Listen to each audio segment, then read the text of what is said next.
Okay, controlling the cylinder. So we've worked on the sphere and the cube, and now we're going to take on the cylinder. And the cylinder is now lit from a little bit different direction. It's lit from the right above and slightly in front of our view of the cylinder. So let's start laying that cylinder in. So the first thing I'll start is with a ellipse in through here. So it's sitting close to our eye level, but we're slightly above it, so we see that. And I'll draw the length coming down, get a feel for that length here and here, nice and true vertical. Now in the photograph or the image, it's slightly tilted, so it's slightly 3-point. We're going to stand that back up to just 2-point or 1-point and nice and true vertical there. So we have that. Bring those down and then cut off the ellipse here, which is a little bit more curved. I'll bring this up and over. Is a little bit more curved at the bottom than it is the top. A lot of artists, beginning artists, make mistakes since we're looking down on the form a little bit more dominantly, or actually at a steeper angle. This will get a little bit more rounded. So if I complete the ellipse inside, it will look something like that. And look how flat that one is. All right, so now I'll take the lay-in here. Since we're working on our lay-in, our light lay-in, I'm using a charcoal pencils, hard charcoal. I'll give it a little tight edge in through here. Tighten that up, that edge a little bit. And let's work on now laying in the cast shadow. So the cast shadow moves in a direction from right below to top left and through this direction. So we'll work on that angle. And so the cylinder is more akin to the sphere because it has this round edge, but it does have some hard edge, straight vertical boundaries, kind of like a cube too, as well. Then we'll come back. The cast shadow, this angle here is about the same as this one, slightly flatter in perspective because it's got further to go, but it comes from the very back of the cylinder back in through here, so you can kind of think how that's coming through. You can see how that's coming through, over, and then we just estimate how far to curve this on over. It keeps a pretty strong curved edge, and then of course it'll get a little softer out there later on as we're working too as well. And I'll kind of move that back over. So there we go. So we've got our lay-in, and I'll get our table in. So we'll bring our table over to about, let's see, right in through here, kind of all the way through, and we're good to go. Okay, now let's lay in our form shadow. So light source is coming from top right, bouncing onto the object, strong light in through here, so we can start to just say this is where our form shadow boundary is. Now that'll be later on a softer edge, but we can kind of map it in with a little bit of a harder edge. So we've got our form shadows, we're coming across, right, our form here, and then our cast shadow moving from bottom right to top left. That's because the light source is high up to the right.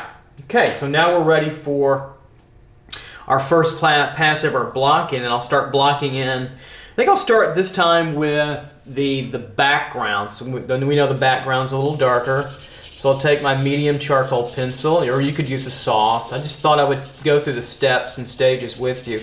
I can do just about everything with a soft, medium, and a extra soft, or sometimes just an extra soft, or sometimes just a soft. But I rarely use a hard in my own practice when I'm drawing, but I like to use it here because it helps students get control of charcoal a little easier. So right now I have a medium as I'm laying in my tonal values, and I mop it in. I call it a mop in, where we're working really, really broadly. And you notice that I've got my pencil. Again, pencil turned to the side. I could pick up my little helper triangle here, a piece of plexiglass, put my hand on top of it to help me keep my palm from smudging and from smearing around. And then, of course, we'll block in this background tonality. And I'm generally using on the value scale about number 4, number 3, number 4, number 5 sometimes, just to block it in very quickly. Pretty quick, but fairly, accurate, watching my edges. And we're separating our drawing into 1-2 steps, right? 1-2 step shading.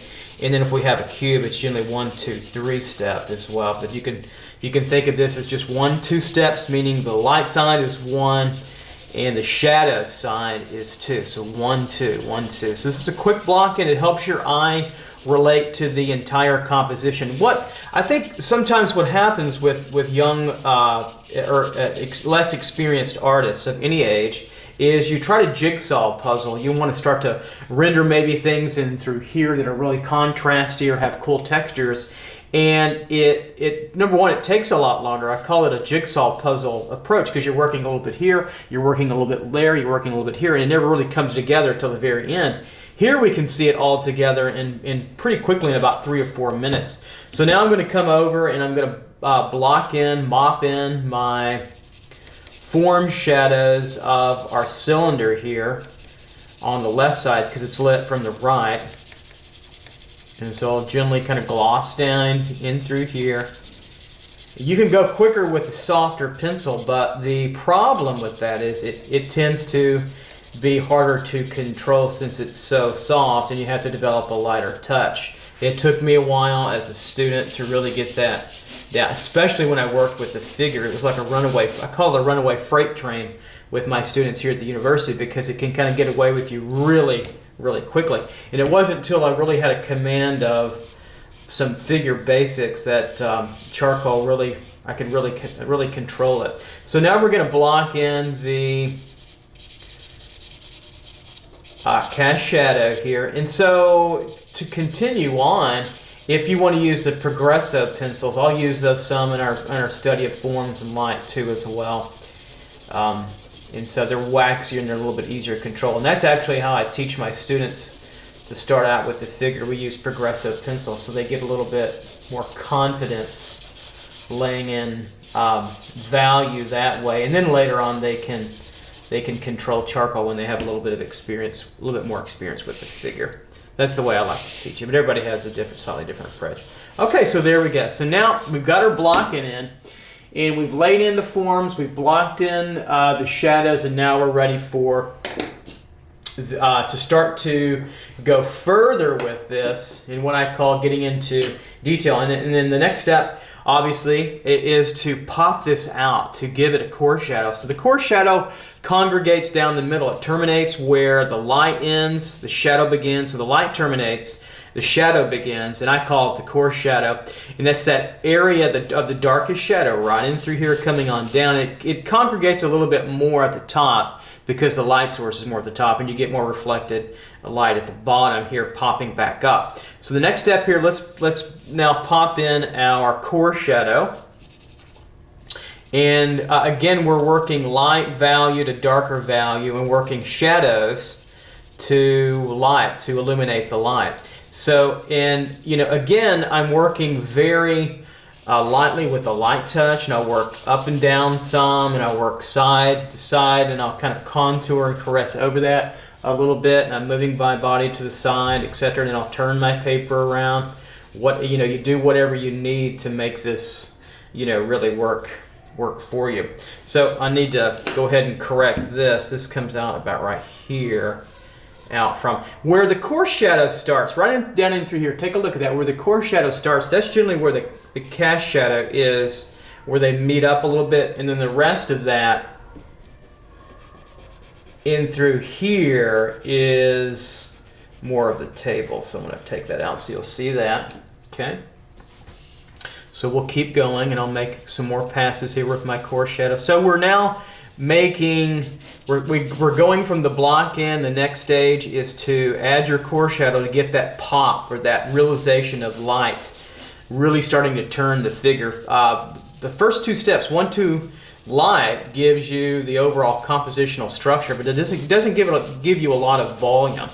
When you add core shadow, it starts to give you really a lot of sense of a lot of movement, turning, in the realization of light on the model, because it starts to detail that shadow a little bit, and where the shadow terminates into where the light ends and the shadow begins as well. It's pretty powerful stuff, and it's my favorite of the techniques is adding the core shadow. It's pretty exciting to see that. Most artists like to see that emerge. So this is a pretty good start here. So I'm laying in. Of course, I'll go darker in through here. I want to catch this edge. Always come back and catch your edges. Be careful not to make too harsh of an outline. we can always, you know, later on you can use strong lines. There's always exceptions to that rule. Think about 19th century Impressionist drawing, Lautrec or Degas, Manet, and they used harsh lines, sometimes Matisse, in their representational, you know, kind of work, and it works out, but we'll get there later on. So now I'm going to turn this over to the side a little bit, and I'm going to work my cast shadow a little further through here. Turn it to the side so we can all see that pretty well. Okay, so I'll start to work that in through here. There we go. So again, I like to flip my drawing around so I can get the right hand movement. It's just easier. See, my hand's on this paper. I'm not even protecting it right now, and so I don't have to worry about it. So if it was over here, I'd have to cover it with a protective cover. So if you smear a lot and you're having problems in your craft, your craftsmanship, that's probably why. So that's another trick of the trade of drawing, is to really make that work for you, is to learn those little subtleties you may not pick up yet on your own. And my goal is to elevate you to a higher level, another higher dimension. So we're adding the first pass of our cast shadow.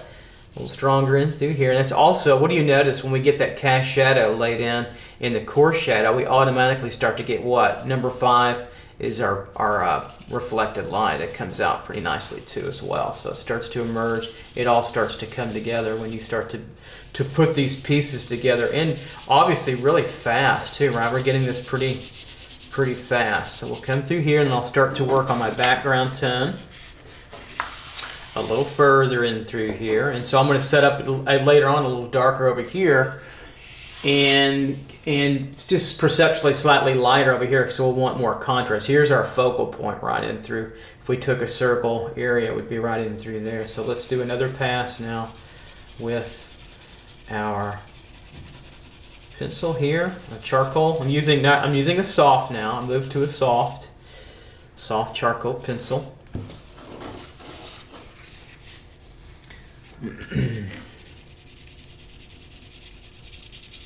And by the way, these techniques work for any form that you want to draw, not just simplified forms on tables, but complex still life arrangements, figures, and depending upon the style or the motive or the tone of your expression, it can be loose and freer, and water can be very tight, and it can be very trompe-l'oeil or very traditionally rendered.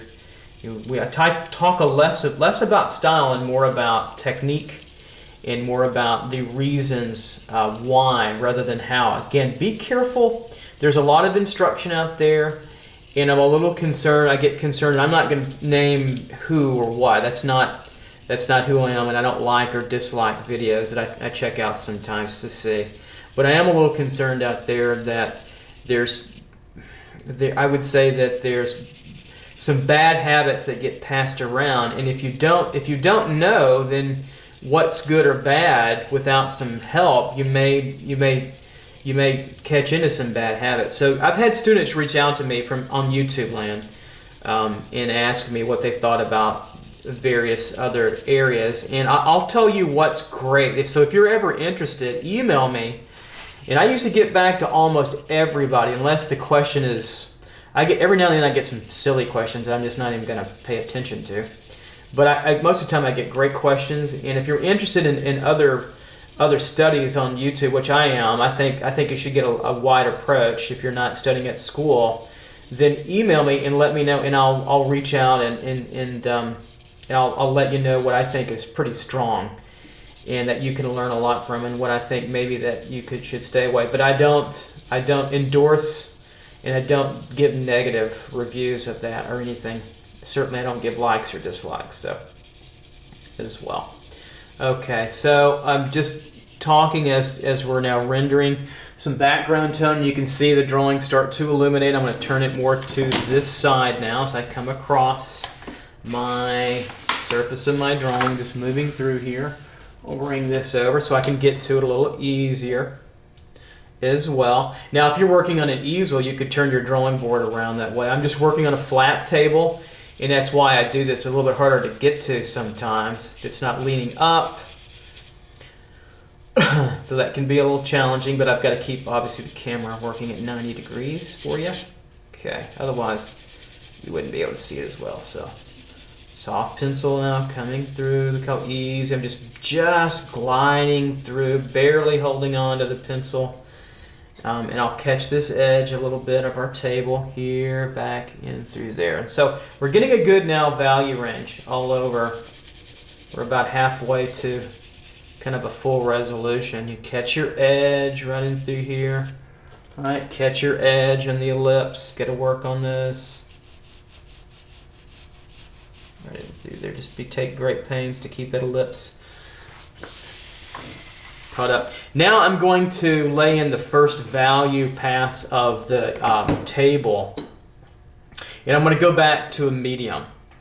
You should maybe go back to a medium or a lighter pencil just so I can now, let's see, tighten this up. There we go. Make sure I have it right in camera. And the reason why I'm going to do the table is because I want it to show out and be darker than the values in the lighter side of the cylinder. They're about the same in the video. The table is a little bit darker next to the light, but I want to make it a little stronger value alteration or contrast. So I'm talking about this range right between here and between here. So again, I like to butt my edges, so I take my little hard edge and put it up against it so I don't run through there when I need to. Later on you notice that if you've watched the other two videos where I'm controlling a cube and a sphere, you notice I run values into that sometimes. It depends on what I need and when I need it. So sometimes I butt like this and sometimes I just run it into that, especially at the later passages.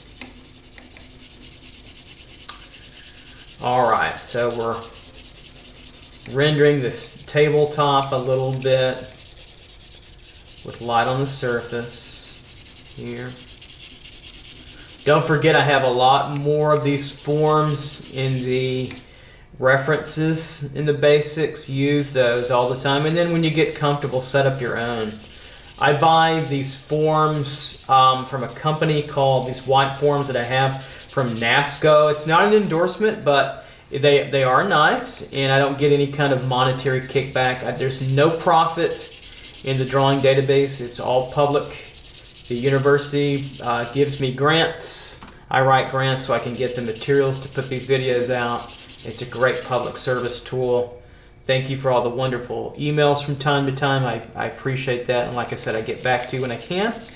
And so NASCO has these little forms. NASCO is the company. They're about 25 or 26 American dollars, so they're pretty cheap.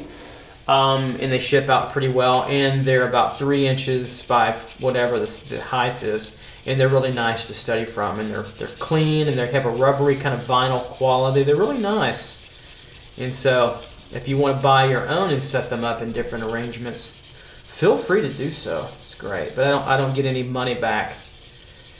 This is all non-profit. Okay, so now I'm just adding a little table value all over, and see how it contrasts a little bit from here to here, and that's what we want. We want to set up. I teach my students here to stay out of the lights for a good while until the end, and then that's where we get a lot of detail, because that's where your audience will look the most, is that contrast between the coarse shadow and the light. Now look see how I'm running this background table light into all my other values, how easy that is, because I know that this value is lighter than these, so I can go ahead and run it into them without any penalty. Here I couldn't, so I won't run that down. So I'm going to come over here, way over to this cast shadow area, and just lay some of this in, block this in a little bit further. Look how far out I hold my pencil, and I'm just laying it pretty flat, and then I kind of just, every so often I turn it, I twist the lead, so it gets to a new area. Later that charcoal gets so soft that it kind of, if you leave it on the one edge for too long, it rubs off so much that it kind of gets a weird shape to it. Okay, so there we go. We've got our first real strong value pass. I think things are working pretty well. The next step now is to go a step further with our coarse shadow. So I'm going to pick up a soft charcoal pencil, and I'm going to lay down my triangle. I'm going to put this a little bit of an angle. That's going to be more comfortable for me. So it's going to be at an angle. I know it's kind of odd. Maybe you're watching it and drawing along. And you're welcome to do that or welcome to do your own thing. And so I can get at this a little bit easier. That's why. So now I'm going to take this coarse shadow and start to blend it in more to the reflected light. Now it's pretty dark over here. It stays pretty dark. I'm not a big fan of that. I might light this up, make it a little bit lighter later on, so I get more reflected light at the top. But this has got to be, all these transitions, folks, have got to be smooth edges. They cannot be, there cannot be any harshness in here. There's no jaggedness, any jagged lines or jagged edges. This is all smooth, ultra smooth transitions. So that's got to be the case. Even when we come back from the coarse shadow and we come across the form, that's got to be smooth. Smooth transitions. You got to be smooth. You got to be a smooth criminal, right? Michael Jackson. You've got to be smooth with those transitions in form, shadows. They don't have hard edges. Cast shadows and boundaries, like the boundary between this cylinder, which I can come catch its edge a little bit, just a touch, right in through there. That's a strong hard edge. See how that recaptures that edge a little bit. Now I've got to go darker now. So now I know where to go darker too, because it's darker than the background tone. And we keep working it. So I'm going to go a decent past dark here now, up and through here, and I'm going to leave where the cylinder meets the background tone a little bit lighter than what the image gives me, because I want a little bit more coarse shadow to play. I want there to be a little bit more contrast between the coarse shadow and the reflected light, just a little bit. Not by a whole lot, but a little bit. So now I'll bring my coarse shadow down further. Here we go. Keep on coming, move my pins around. Now you could render this across that way. That's the way to give really a contour. That would take a little bit longer, and I want to go a little bit faster for you. Not put you completely to sleep. That happens too, and sometimes I watch videos for what I'm learning for home improvement or whatever, something, and then sometimes I watch, and then, you know, it's a really great video. It's not them. It's like, uh-oh, and it puts me to sleep, and it happens. So it does happen. Here we go. We keep on going. Pause it, come back to it whenever. I think video learning is pretty good stuff, and especially now we have 4K moving to 8K in the future. That's going to be crazy. I think that works pretty well.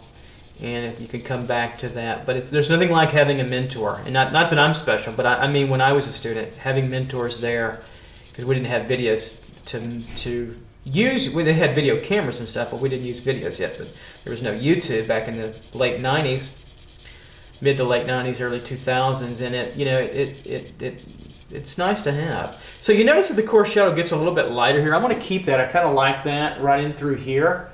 And I'm going to make more of an issue now of the reflected light down in through here. So artists can tweak all these. They can change the values a little bit. We've talked about that. I can make this entire shadow flat. That would look like a comic book artist. Or I can make, you know, a lot of reflected light stand out. You generally never want your reflected light to be lighter than your lightest side. That's kind of a no-no, but there are exceptions to that rule, but by and large you don't. We don't see that in nature. Unless we have such a strong secondary light, we could have another light over here shining over, but then that's a multiple light source. So I'm going to give one more pass over here with my coarse shadow. We're getting close to being where we want it, or I want it. A little bit darker, so it gets a little bit darker than this reflected light. Where they stand out, and I think we're pretty close there. Let's take a look.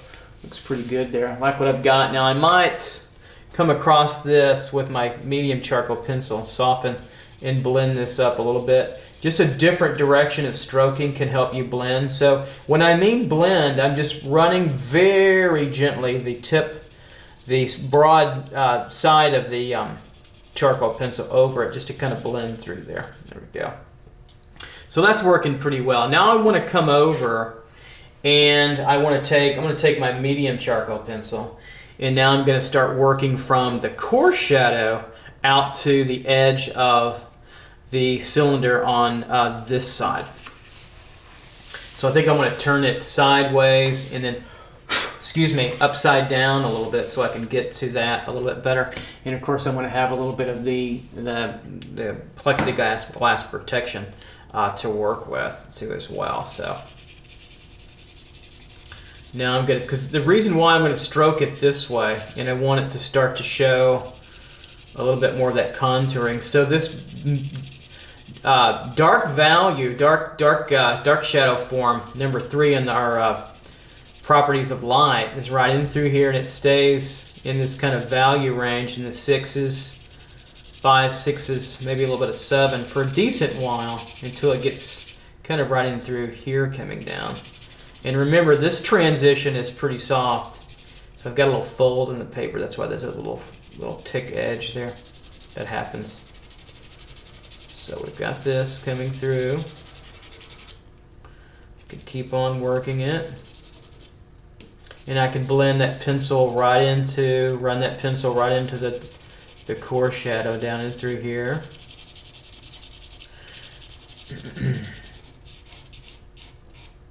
Catch that edge, work that edge a little bit, down and through. We'll just keep working through. Now, I prefer, I've talked about this in the other videos, I like to draw over the highlight and erase out the highlight. That's subtractive drawing. And I think I'm going to do that because that way I don't have to draw around the highlight, which can be very annoying. Now, this has a banded quality. The core shadow, just slightly, but it's not a hard edge, so you want to keep that sort of transition between the core shadow and your darker form shadow smooth enough to not say it's a hard banded edge. You have to be careful. Students sometimes make that too hard. It looks like somebody's come along and painted a stripe on there. You don't want that, so be careful. Sometimes it's just one of those things you just kind of have to, you have to be shown it, and then you have to just practice the dickens out of it and work there. So I'm coming across my ellipse through there, the top of the cylinder. There we go. Coming across, bringing this over. You just take your time. This is what takes the longest in the light form shadow, dark form shadow highlight area.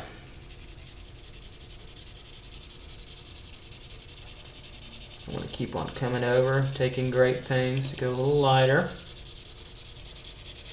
1s and 2s, 3s, 4s in the value scale that we're working with relatively here. And I'm just going to keep on going over because I'm going to go a little darker right where I'm drawing now than I need to because I want to erase out my highlights later. I think that's an easier way and probably a better way to start, and that starts to introduce you to subtractive drawing rather than just erasing. Subtractive drawing is an expressive means as well. So we're coming over here. So how do you practice? Well, you know, you draw a lot of these objects. Don't take this lightly. This is a key component of being able to draw and paint better, is to realize simplified forms and draw and paint them. So at the university we set up complex compositions with objects, simplified objects. Students paint and draw them as representationally as they can, and they are the great antecedents for more complex forms later on. So, you know, in music, if you're a musician, it's like practicing scales, music theory. But then, you know, do things that you want to do. Students email me sometimes and say, hey, how do I set up, studying? I said, do these things, do these basic exercises and keep doing them, but then draw what you want. Draw you in your own your own practice, and you get better to doing it. That you get better by doing. Just know that. This is a fold in the paper, by the way, this little hair mark. So I don't know where that came from. There must be a little fold or something underneath. All right, so we're going pretty well there. I'm going to turn the paper back oriented. The same here. So that's starting to look like a nice tube coming across, sitting down. Now I'm going to darken in now the background form shadow back there, the background a little bit, and also the table just a little bit now too. And so that we can get a little bit more contrast there as well. So look, I've got some smudges. You can't quite see them on the camera, but I got a couple of smudges. Take them out, work on your craftsmanship, right? Okay, so let's work on this background a little further. So here's my greatest degree of focal point contrast between my background tone. I think I'll take a soft pencil. I was using a medium. I'm going to take my soft pencil here. That way I can be a little bit more gentle with it. My soft charcoal. Take great pains to catch that edge. And through here. Come across this way. I may lay down my tools. I want to abut this to keep that edge a little bit crisp. Right. And I'm just working different directions, back and forth. I'm not pressing down very hard at all.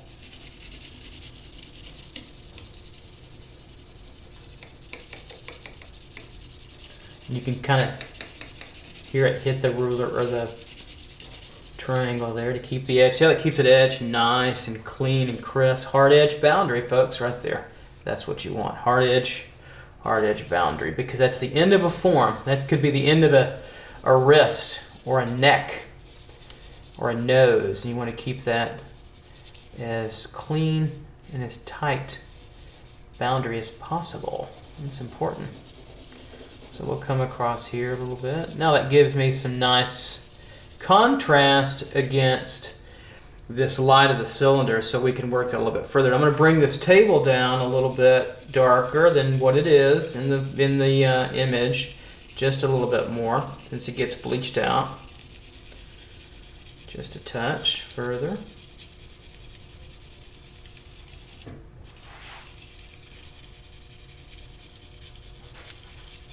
And through there, and a little bit even darker by the edge where the wall meets the little platform that I have. I set these up, if you want to know how to set up, I set these up with some colored or gray toned paper on a wall, and I have a cart that I set the objects on, and then I had a piece of old foam core that was nice and clean, foam core board that I set down for the tabletop.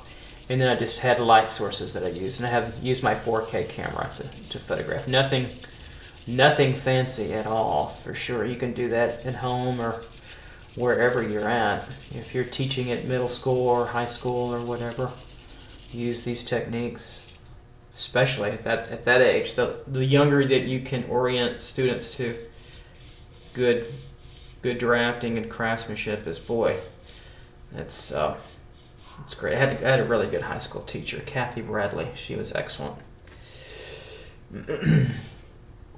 Back in Dallas, Texas, which is where I'm from, that area, Mesquite. Okay, so there we go. All right, we're looking pretty good there. So I like the contrast I've got going in through here. Let me orient this in the center so you can start to see that's working pretty well. I'm going to soften up this little edge right here just a little further. It's going to bring mine over, my core shadow, a little further past this way than the image, but that's okay. Just want to soften it up just a step or two. Or just a softness or two, actually. And I'm just glazing over it, glossing over it, softening up in through here. Now I'm going to leave this for a while. I am going to add a highlight, but I am going to add this extra little slightly darker value right here on the edge. I'm going to go grab my medium pencil. Right here along the edge, it's turning away from us, so it's turning this way and over, and it's going off and back around. Right in that little area. The highlight happens before that, so I'm going to just gloss over this gently with just like about a number 2 or 3 value, and very softly, nothing too harsh. It's going to be just about the same value as the table, maybe a little bit, just slightly darker, very gently, and that tells me, it's going to tell the audience that form is turning. away from us, back around, and then that's where, in this area where I'm showing you with my pencil, that's where we're going to put the highlight. Right through there. Okay, and we'll do that a little bit later. That'll help.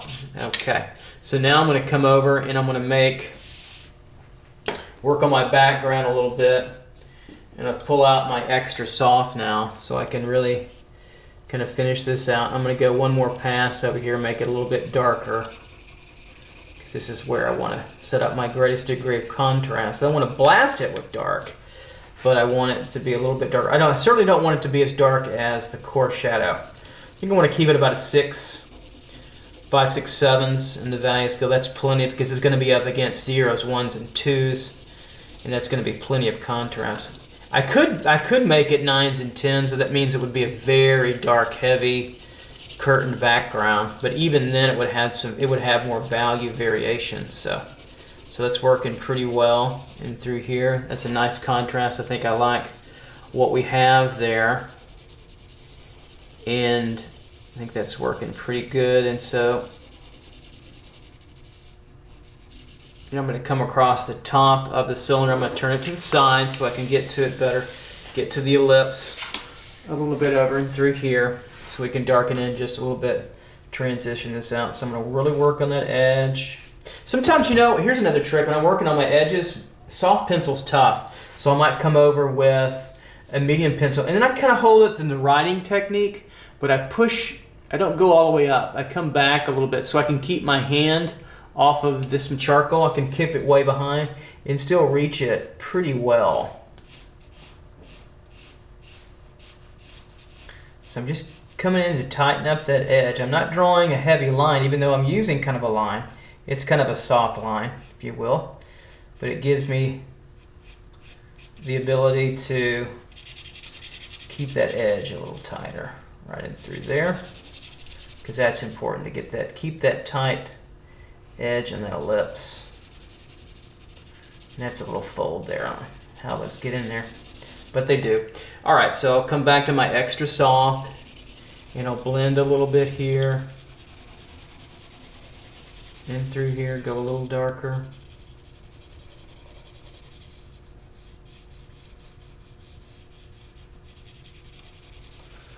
There we go.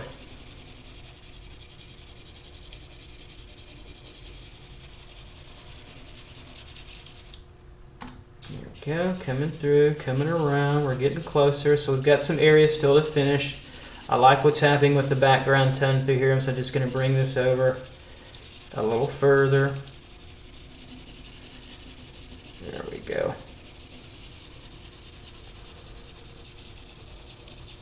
That's it. And then come across here. I'm liking what I have back here. I might darken up in a moment, but I think I'll push on in through here. I may soften up this vignette a little bit, so I'm just going to fade this off. Make it look a little bit more artistic with some sketchy marks. So kind of keep the edge a little, not quite as hard. That's just a design thing, artist kind of thing. Okay, so let's talk about now the top of the ellipse of the cylinder. I'm going to move now back to a medium. So here's what's interesting. The light source is coming from the top right, okay? Let's move this down a little bit. There we go.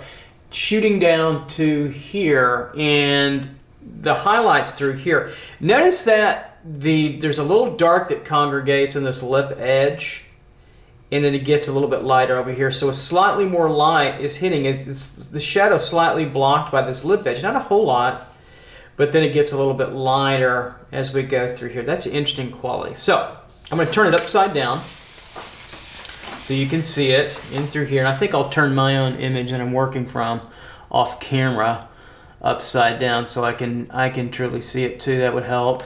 See it the same way. So I've got it upside down so we can all work together. And so I'm going to work on this edge right in here, tighten, crispen this edge. Make sure we're in camera. Yeah, we're in camera here. I'm going to crispen this edge in through here. Okay. And add a little bit darker tone right in through there. Okay. Now, right in through here, on the lip of the ellipse. Right into here, it's a little darker. I'm going to go ahead and glaze over an entire tone over the entire ellipse. Just a pass now with a darker value, because it's not absolute 0. That's where the highlight is, roughly. And highlights don't always have to be absolute 0, by the way. They can be darker, depending on your object. So now it's a little darker now here, not on the broad side of the ellipse, but on the top the cylinder, but on the top of the ellipse, running through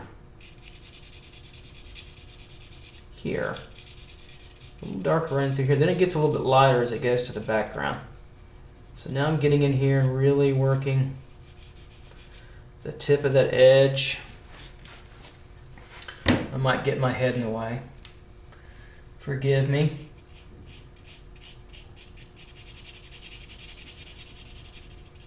Right in through there. Crisp edge is important. Boundary edge, right? And so we'll move on over here. And this becomes a little darker on the disc. On the disc or the ellipse. On top. Just slightly in through here. Then it fades off a little bit. So there's reflected light and some form shadow skipping through a little bit. But most of it's pretty soft transition as we're coming through here. So you're learning how to analyze light. You don't have to talk to yourself when you're drawing. I don't.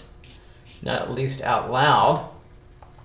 That might be weird if somebody catches me in my studio. My wife's like, "Who are you talking to?"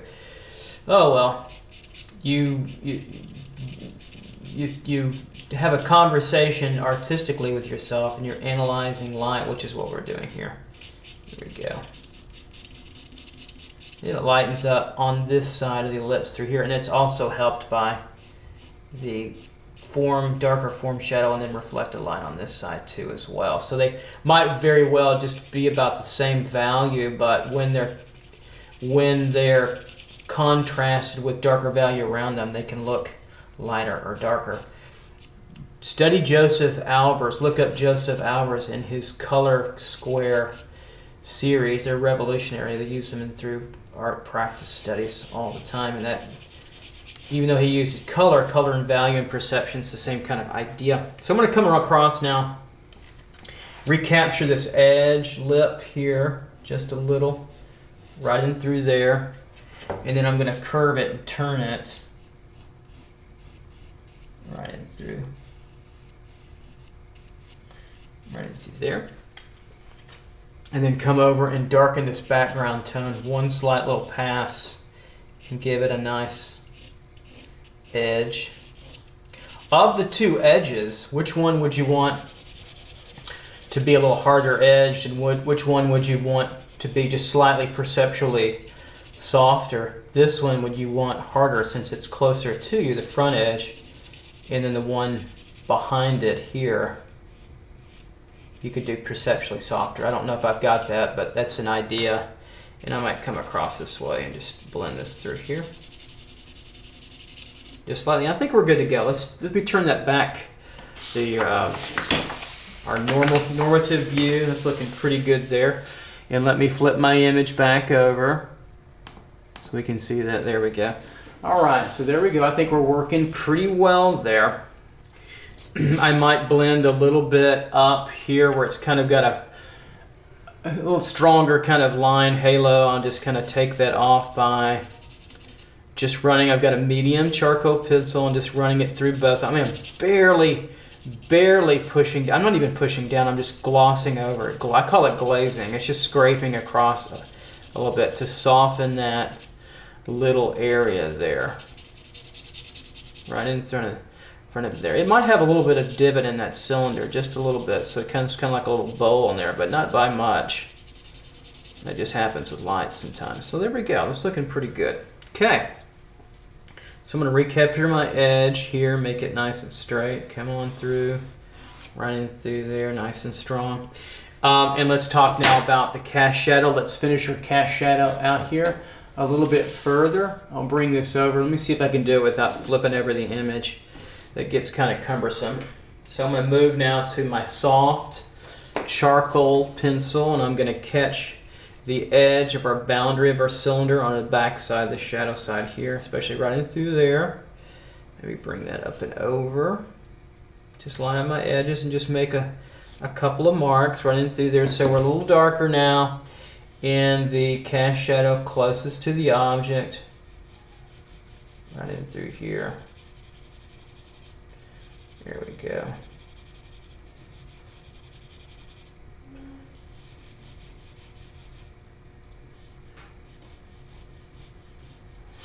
Right in through there.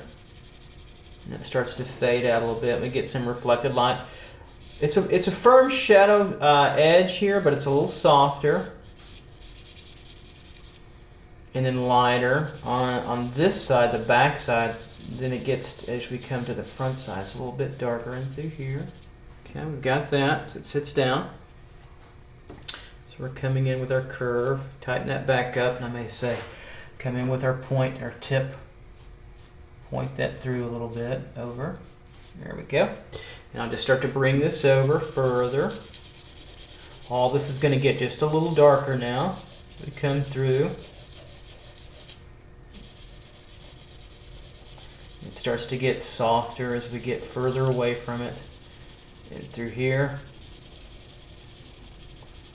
Notice the curve of the shadow takes on the curve of the ellipse. All these, what's interesting about cast shadows and reflections, they can all be plotted in perspective. I'll handle that at a later time in the videos. Catch those at some point in time in the future. You can plot that and learn more about why that is in perspective, and then you can create even more illusions of reality out of your own imagination, and or strengthen your observational skills. It does both for you. So I'm going to catch this edge right here, right in through here, a little stronger with the medium charcoal pencil, about right in through there. Seems pretty good. And tone that in a little bit. Keep that a little bit harder edge, and then as I get further and further out, I'm going to soften it up a little bit. Soften and soften. And it's a little bit darker. There's kind of a ringed halo here of darker quality value, and then it gets a little bit softer and lighter as it moves out away. There we go. Right into there. There we go. Capture that. Go a little bit darker back here in a minute. There we go. So that's looking pretty good. I think I'll give it one more pass overall. Just tone it down a little, make it a little bit darker. Through here. And I think I'll catch this edge. Remember, it's the back edge of the ellipse, the back, right in through here where I'm making that imaginary curve behind it, right in through there. That's where I'm thinking about where I set up my edge through here. It's a little bit crisper, and then it fades away too, like the others in through here. So it's still a harder edge shadow, but in its harder edge closest to the object. But then it starts to fade as more light gets in the way and reflects through there. Then of course, the closer it is to us over here, it's the darkest. Cast shadow is always darkest right next to the image, especially on the side where it's touching the table, right in through there. So that's looking pretty good. I like what I see there. Okay, so that's working pretty well. I think we're getting 95% there. I'm going to take my hard charcoal pencil, and I'm really going to cut into this bottom right in through here, meaning I'm going to hold it in the writing method and make a really incised line just where it hits that tabletop, and it's darkest where the core shadow is, and it moves over. I lighten up, and I really get light. Then I lay off of it, and I come over here, and I'm going to make a little bit darker mark than what's on the image, so that I'm going to tell my viewer this is turning. That's turning away from us. A little corner edge. It gives it a nice turn and movement.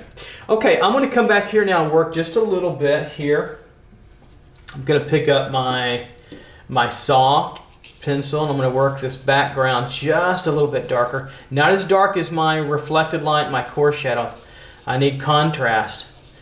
I want enough contrast, but I don't want quite that much. I want to take off just a little bit of it. So I'm tweaking it down. I'm going to bring this down into the table a little bit as well and turn off that contrast to about a degree or two, maybe a half step overall. Just kind of tone it down because I really want you to see here first. This is all secondary and tertiary. Let me bring this down so you can see that.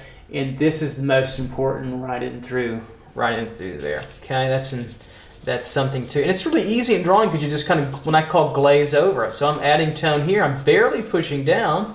I can be really loose with it. You can't see because it's kind of blends it all together. And then I come over here. I'm a little bit more controlled. I'm keeping the background boundary, darker than the table, but it's still kind of a softer edge than what the image gives me because I want to make it feel a little slightly out of focus. If I didn't want that, if you didn't like that, you could make that a boundary really more hard edge, kind of like your cylinder. But if I keep my boundary of my cylinder really hard edge, that's a subtle little contrast I can play off of to the blurriness of the background, and so that helps too. So see how that starts to bring this out further by toning this down just a little bit. Those are little slight artistic evaluations that we give our drawing. And so I'm going to turn this down a little bit further. Again, it's just a soft charcoal pencil. I'm barely holding it down, just letting it, it's almost like it does the work for you. I just move my arm and wrist a little bit and it makes the mark. So I'm just letting the paper texture, which is not a whole lot, just regular old sketch paper, do the work for me. There you go. Let's see now. So I'm going to darken up just slightly, one more little pass right in through here. Really blended, really soft. So I can set up that contrast on my highlight, and then we're going to add the highlight, and then we're going to say goodbye after that one. Almost there. Okay. So we've got that. I think that works really well in terms of our contrast. I think we're looking really good. I think I'm going to tighten this edge up a little further. Be careful when you tighten your edges. Use hard or mediums. I wouldn't use a soft or extra soft in this technique because they don't give good pointers. I like pointers. It gives me, I point and say that really gives me that tight, crisp edge that I'm looking for. That helps. Okay. And I think of all the forms that you're drawing when you render light and value, I think the cylinder, I think the sphere is the hardest. I think the other forms are a little bit easier. I think the sphere, because of its perfect circular roundness, is probably hardest to do. Okay, now let's come to the denouement here, the last pass. Let's put a highlight. So we're going to put a highlight, and I'm going to put it down the tube right where I've got the end of the tip of the pencil, right in through here. That's going to be the lightest, okay? And I'm taking my kneaded eraser, and I'm just going to rip it and tear it up a little bit so I can clean it. See how it gets wider when I rip it apart, right? And then I put it back together so I can make my tool. As a matter of fact, I'm going to take more of it off. I'm just going to use about that size. That's pretty small.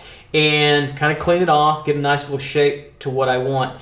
And then I'm going to, remember, I'm just going to dab at it. I'm going to take it down, or I may gloss on this one. I'm going to gloss it, okay? And I'm just barely stroking it. This way I'm giving a vertical direction. I could go in this way if I want. It's easier, I think, quicker to go vertical. But, so that gives me a little highlight there. Now, what happens is that it gives it kind of a strong line look. You can see that already. Now, if it was a glossier object, you'd say, hey, I kind of like that. But for me, I want to soften that up a little bit. So in order to do that, I just come across here and take my medium charcoal pencil. Now I'm going to glaze back over it like I did before, but what I'm going to do is try to just soften the edge of that just enough, and so it blends back into itself. So the 1 values, the half step, the 0 value of the highlight blends in a little bit and softens up that little highlight edge just enough to give it a little bit more of a matte look to it. And if you mess it up, you don't like it, then draw back over it with a little bit darker value and then retry your highlight again. That's what's nice about a subtractive quality to it. So it's just a very subtle highlight. There's not really one on the cylinder, so I'm adding a little extra to it, and I'm trying to take off the bite of that hard edge. Now, if we had a very glossy, glassy kind of white object, then we would have a harder edged highlight to it. That happens. I want to catch this lip. Use my hard pencil. Actually, I'm using a medium. Let me go to a hard. Use a hard pencil here. Hopefully I keep my head out of the way as best I can. And I'm going to come across and just catch that edge right in there just a little bit. Work on that ellipse. That looks pretty good in through there. Okay, let's see how we're doing. Let me soften up. Let's see how it looks in the camera. Yeah, we can kind of see that highlight coming through. And it's a little softer now. Let me see if I can keep it perceptually just a little bit more, a little softer right in through there. I can darken this up just a little bit further. Barely glossing over. Got my medium. And I think that's going to get us what we want. And I might turn this backside and go just a little bit darker. Okay, so we do take some liberties from what we're seeing in the image and hopefully make it better than what the image is. I think that's part of the trick too as well. I think I'll take one more pass back here, right in through here where the table is, where the table meets up to the cylinder, right in this area. I'm going to lay down my tool to block it out and go just a little bit darker right in through here. Just a little bit to help with the focal point right in through there. Okay. All right, I think we've got it. So that was the cylinder now. Learning to control the cylinder. We did our lay-in, right? We did our block-in. We analyzed where the light source is coming from. Remember, it's artificial. And we mocked in our values. We blocked in 1-2 steps, right? And then we started to delineate our core shadow, our darkest core shadow in through here, right? A build-up value from lighter value to darker value to the final range. Slowly we build up and layer our values. We block in and mop in the shadows, right, first so we can see the light, and then we refine to the very, very finishing end. There you go. Okay, so that was controlling the cylinder. Okay, so stay tuned and we'll go on to other forms in different materials. I'll see you soon. Take it easy. Bye-bye.